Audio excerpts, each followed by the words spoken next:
നമ്മുടെ ഇന്നത്തെ താരം പപ്പായയാണ്. നമുക്ക് പപ്പായ വെച്ചുള്ള ഒരു റെസിപ്പി നോക്കാം.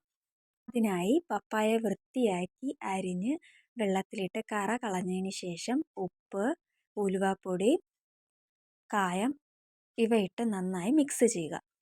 അതിനുശേഷം പച്ചമുളക്, ഇഞ്ചി, വെളുത്തുള്ളി, ചെറിയ ഉള്ളി ചെറുതായി അരിഞ്ഞൊരു പാത്രത്തിൽ മാറ്റി വയ്ക്കുക.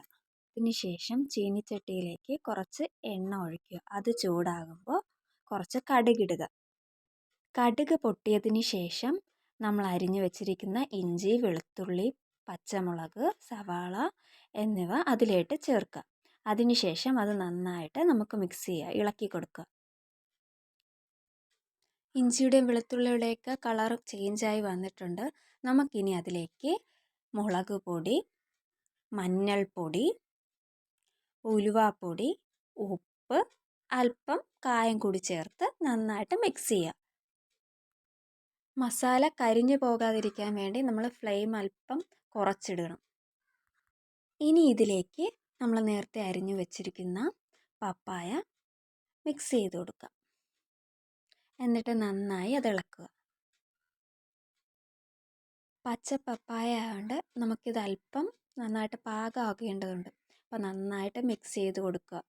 പപ്പായ വേകുന്നത് വരെ മിക്സ് ചെയ്യുക. അതിലേക്ക് വേണമെങ്കിൽ കുറച്ച് കായം കൂടി ആഡ് ചെയ്യാം.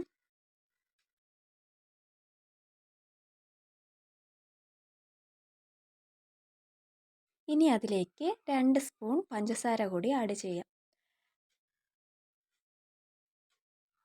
അതിനുശേഷം നന്നായിട്ട് മിക്സ് ചെയ്യുക. ഈ ചാനൽ ആദ്യമായിട്ടാണ് കാണുന്നതെങ്കിൽ സബ്സ്ക്രൈബ് ചെയ്യണം, ലൈക്ക് ചെയ്യണം, കമൻറ്റ് ചെയ്യണം. അടുത്തുള്ള ബെൽ ബട്ടൺ ക്ലിക്ക് ചെയ്താൽ എല്ലാ വീഡിയോസും കിട്ടുന്നതായിരിക്കും. ദേ നോക്കിയേ, നമ്മുടെ പപ്പായ അച്ചാർ റെഡി ആയിട്ടുണ്ട്. സൂപ്പറായിട്ടുണ്ട്. Thank you for watching.